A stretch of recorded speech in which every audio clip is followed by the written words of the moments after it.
నమస్తే అండి.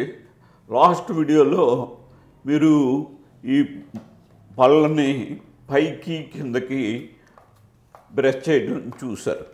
ఇప్పుడు లోన ఈ దంతాలని ఏ విధంగా బ్రష్ చేయాలి, ఇట్లాగా ముందుకి వెనక్కి ముందుకి వెనక్కి, అట్లాగే ఇట్లా ముందుకి వెనక్కి, అట్లాగే పైన కూడా ముందుకి వెనక్కి, ఇట్లా ముందుకి వెనక్కి బ్రష్ చేయాలి.